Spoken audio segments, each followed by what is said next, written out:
Alhamdulillah wassalatu wassalam ala Sayyidina Rasulillah Sayyidina Muhammad bin Abdullah wa ala alihi wa sahbihi wa mawalah ma ba'd.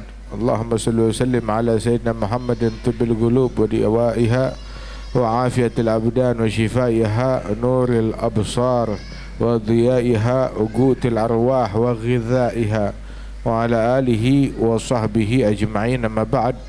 Kita bersyukur kepada Allah Subhanahu wa taala pada malam hari ini Allah taala berkumpulkan kita bersama-sama di Az-Zuhriyah. Mudah-mudahan Allah Subhanahu wa taala memberikan berkah insyaallah di dalam perkumpulan kita ini dalam rangka Maulid Nabi besar Muhammad sallallahu alaihi wasallam. Kita doakan para guru-guru kita, para kiai, para asatidzah, para masyayikh, para ulama, para habaib, para tokoh masyarakat yang hadir tengah-tengah kita. Allah Ta'ala berikan keberkahan, Allah Ta'ala berikan kesehatan, dan Allah Ta'ala insyaAllah berikan manfaat kepada umatnya Nabi besar Muhammad sallallahu alaihi wasallam. Dijadikan kita umat yang paling berkah bagi umat yang paling manfaat bagi segenap umat ini, amin ya rabbal alamin.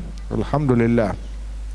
Rasulullah sallallahu alaihi wasallam senantiasa kenangan beliau, sebutan beliau setiap saat, setiap waktu.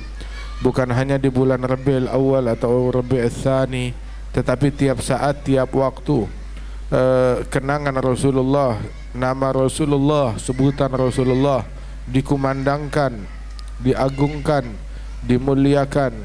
Allah Ta'ala menyebutkan di dalam Al-Quran banyak ayat yang isinya pujian untuk Nabi besar Muhammad sallallahu alaihi wasallam. Dan ayat-ayat tersebut bukan cuma dibaca di waktu-waktu tertentu, tapi tiap saat dan tiap waktu. Allah Ta'ala berfirman, ya ayuhan nabiyyu inna arsalnaka syahida wa mubashira wa nadhira wa da'iyan ilallahi bi'idhnihi wa sirajam munira wa bashiril mu'minina bi anna lahum minallahi fadlan kabira. Allah juga berfirman, wa innaka la'ala khuluqin azim. Allah juga berfirman di dalam Al-Quran, laqad kana lakum fi rasulillahi uswatun hasanah. Dan Allah Ta'ala berfirman, Muhammadur Rasulullah walladzina ma'ahu asyiddau 'alal kuffar ruhama'u bainahum. Dan banyak ayat yang isinya adalah pujian Allah kepada Rasulullah, dan ayat itu dibaca bukan cuma di bulan Maulid, tapi dilantunkan tiap saat, tiap waktu. Dibaca daripada ayat-ayat tersebut dan kenangan dan sebutan tersebut. Begitu juga tentang Rasul sallallahu alaihi wasallam dan maulidnya, bukan hanya di bulan maulidnya saja, tapi termasuk di saat ini kita menjelang masuknya bulan Rajab pun juga kita mengenang dan menyebut Rasulullah sallallahu alaihi wasallam. Sehingga apabila masuk bulan Rajab, maka dikenal bahwasanya itu bulan Isra wal Mi'rajnya Rasulullah, sebagaimana disebutkan oleh Imam Yahya bin Syaraf An-Nawawi bahwasanya Isra wal Mi'raj terjadi pada bulan Rajab, dan banyak para ulama yang menegaskan kalau kejadian tersebut pada 27 Rajab. Intinya, apabila kita masuk bulan Muharram, kita mengenang hijrahnya Nabi Muhammad. Apabila kita memasuki bulan Ramadan, kita mengenang daripada peristiwa perang Badar yang dipimpin oleh Nabi Muhammad. Dan juga kita mengenang di 20 Ramadan itu peristiwa Ghazwatul Fatah, kemenangan perebutan kota Mekah yang dipimpin oleh Nabi Muhammad sallallahu alaihi wasallam. Intinya, tiap saat, tiap waktu, kenangan manusia yang paling agung Nabi besar Muhammad selalu kita sebut, selalu kita ingat, selalu kita kenang. Bahkan tiap kita masuk rumah, kita mengingat bagaimana cara Rasulullah masuk rumah. Kalau kita pakai baju, kita mengingat bagaimana cara Nabi Muhammad memakai baju. Nabi kalau pakai baju, tangan kanan dulu baca Bismillahirrahmanirrahim. Kalau bajunya baru, baik itu baru ataupun baru dicuci, maka diajarkan membaca doa, Allahumma inni as'aluka khairahu wa khaira ma suni'a lahu wa a'udzubika min syarrihi wa syarri ma suni'a lahu. Kemudian juga apabila kita makan, kita mengingat cara makannya Rasulullah. yang kebayang tuh ngebayangin cara makannya Nabi Muhammad. Sampai tiap kita sholat kita mengingat Nabi Muhammad. Nabi bilang, "Shallu kama ra'aitumuni." Sholat seolah-olah kalian melihat aku sholat. Kita sholat disuruh ngebayangin cara sholatnya Nabi besar Muhammad. Kita haji disuruh ngebayangin cara hajinya Nabi Muhammad. Kita beribadat disuruh ngebayangin cara peribadatannya Nabi Muhammad sallallahu alaihi wasallam. Alhamdulillah, karenanya itu kita berkumpul malam hari ini mengenang maulidnya Nabi Muhammad sallallahu alaihi wasallam dalam pengajian, dalam zikir. Ini anugerah yang besar dari Allah Subhanahu wa taala, dijadikan yang mengingat Nabi Muhammad, orang tua, yang sepuh, yang tanggung, yang muda, kanak-kanak, semuanya cinta Nabi Muhammad. Semuanya merindukan Nabi Muhammad. Yang laki, yang perempuan, semuanya mencintai dan menyebut dan merindukan dan mengenang kepada Rasulullah sallallahu alaihi wasallam. Sampai disebutkan oleh para ulama dalam syair mereka, kullu baitin anta sakinuhu laisa muhtajan ila suruji. Setiap rumah kalau di situ ada Rasulullah, maka rumah itu udah terang dah, enggak perlu lampu, enggak perlu lagi lentera. Wa maridin anta aiduhu qad atahu Allah bil faraji. Orang sakit kalau dijenguk oleh Nabi Muhammad sembuh penyakitnya. Kalau dia dijenguk atau ada Rasulullah sallallahu alaihi wasallam di situ. Nabi sallallahu alaihi wasallam waktu hijrah bersama Sayyidina Abu Bakar As-Siddiq, saat beliau berhijrah itu waktu menginap di Gua Thur, kakinya Abu Bakar dipatuk oleh seekor ular. Jadi itu sebelum Rasulullah masuk ke gua, Sayyidina Abu Bakar masuk duluan, ditutup ya, semua lobang-lobang yang berpotensi ada binatang yang bisa mengganggu Rasulullah, ditutup sampai itu sorbannya habis, hanya tersisa satu lobang yang belum ditutup, maka beliau tutup dengan kakinya, ditutup dengan kakinya. Kemudian dipersilakan Rasulullah masuk. Rasul begitu masuk langsung baring, tertidur berbaring, kepalanya itu di pahanya Sayyidina Abu Bakar As-Siddiq. Nggak taunya di lubang yang ditutupi oleh kaki Sayyidina Abu Bakar ada ular di situ. Yang ular itu mau keluar, ya karena nggak ada udara, dia mau keluar dari lubangnya, mendapati mulut lubang itu sudah tertutup oleh kaki, dipatuk kakinya Sayyidina Abu Bakar. Tapi Sayyidina Abu Bakar nggak berani bergerak. Kenapa nggak berani bergerak? Sebab Rasulullah di pangkuannya. Biarin saya mati, jangan ngebangunin Rasulullah dari tidurnya. Nggak mau membangunkan, nggak mau mengganggu tidurnya Rasulullah. Lebih baik mati daripada mengganggu tidurnya Nabi Muhammad sallallahu alaihi wasallam. Sampai dipatuk berkali-kali.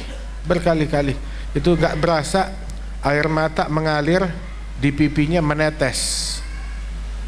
Terjatuh itu tetesan air mata di pipinya Rasulullah.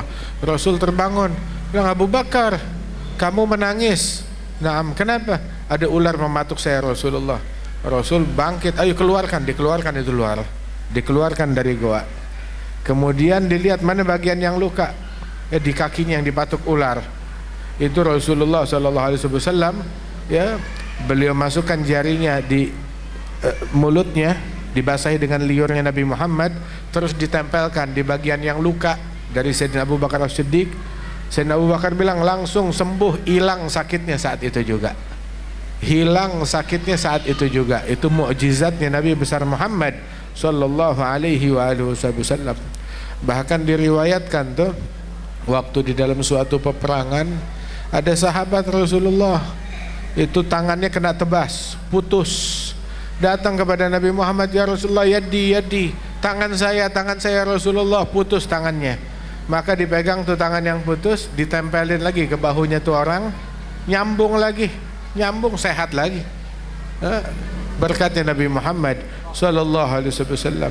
Ada satu orang di dalam jihad tersebut terkena pukulan pedang gitu hingga terluka.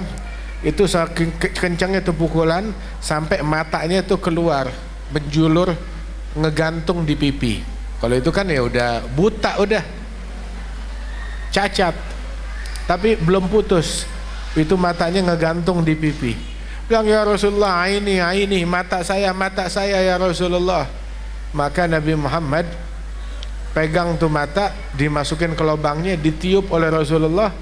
Itu mata yang ditiup oleh Nabi Muhammad sembuh, ngelihat lebih terang daripada yang sebelah. Waktu di suatu jihad perang Khaybar, Nabi SAW bilang, gadan la u'tiyanna rayah lirajulin yuhibbullaha wa rasulahu wa yuhibbuhullah wa rasuluh. Besok bendera kepemimpinan akan saya berikan kepada orang yang cinta kepada Allah dan Rasulnya dan dicintai oleh Allah dan Rasulnya. Semua berharap kalau dia menjadi orang tersebut, bukan karena dilantik sebagai pemimpin, tetapi karena kesaksian dari Nabi Muhammad kalau dia dicintai oleh Allah dan Rasulnya. Semua kepengen. Sayyidina Umar bin Al-Khattab bilang, ma tamannaitul imarata illa yauma idz. Saya enggak pernah berharap jadi pemimpin kecuali di momen itu.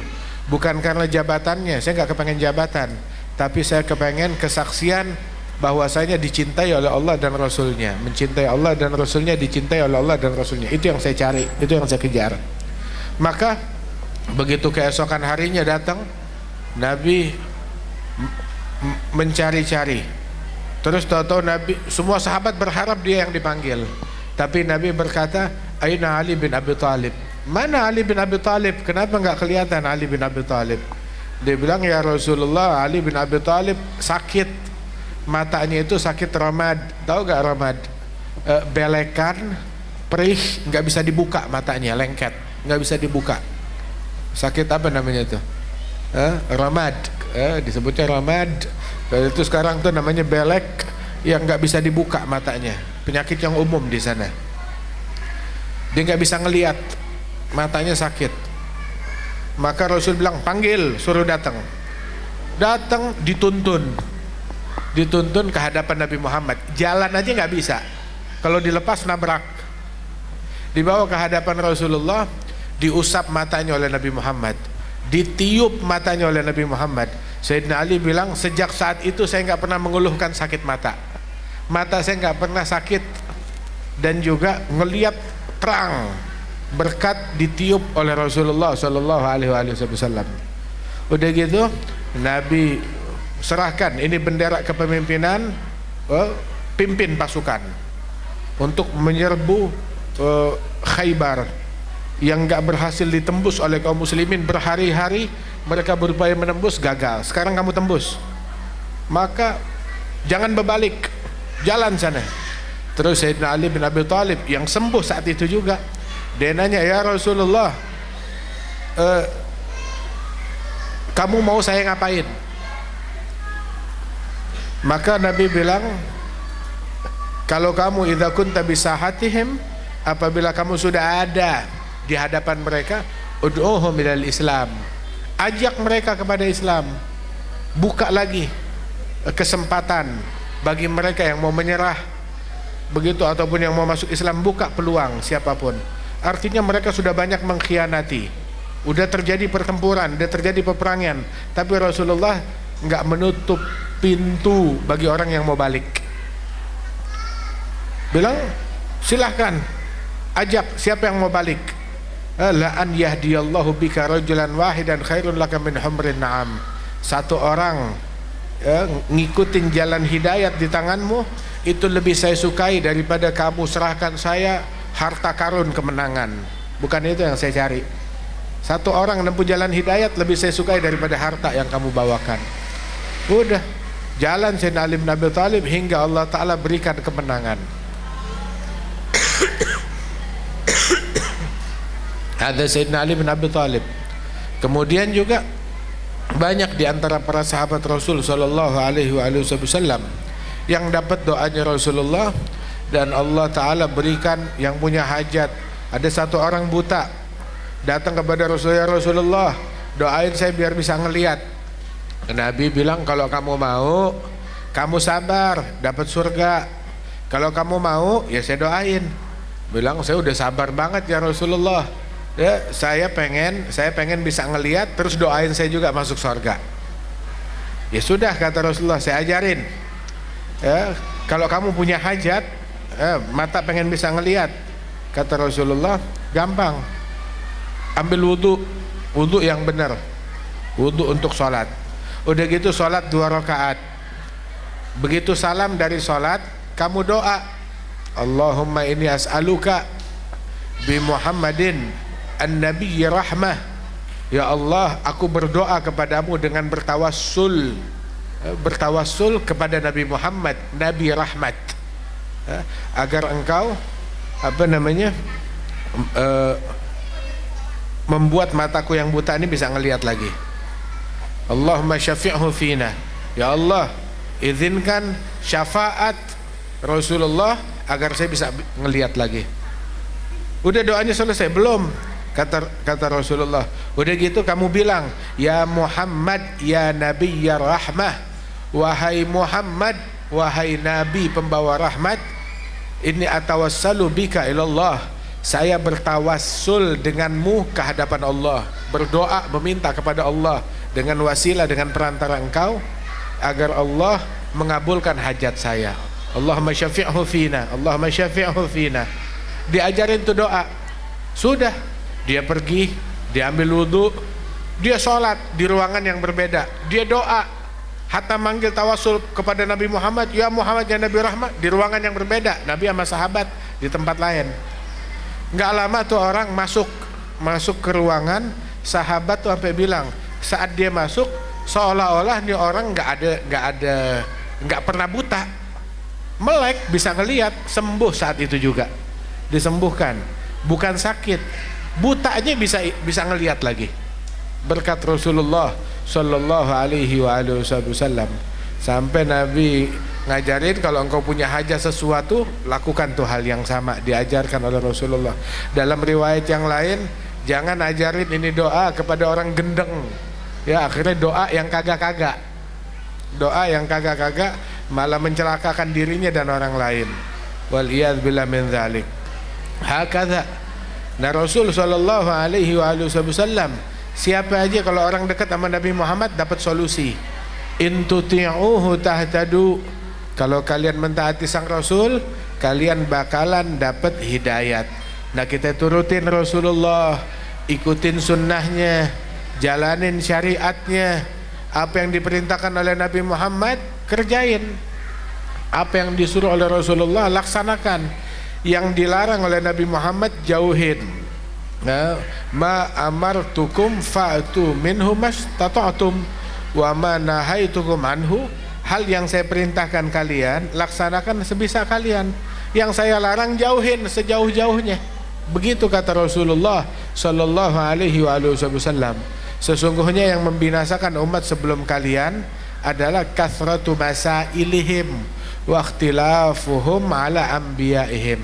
Yang bikin umat binasa adalah kebanyakan kritik, terlalu kritis dalam hal-hal yang bukan pada tempatnya, bersikap kritis dalam hal yang bukan pada tempatnya. Ketika ada peluang pertanyaan, silakan bertanya. Tetapi kalau segala sesuatu itu kalau udah berlebihan, nggak bagus. Ada batasan-batasannya.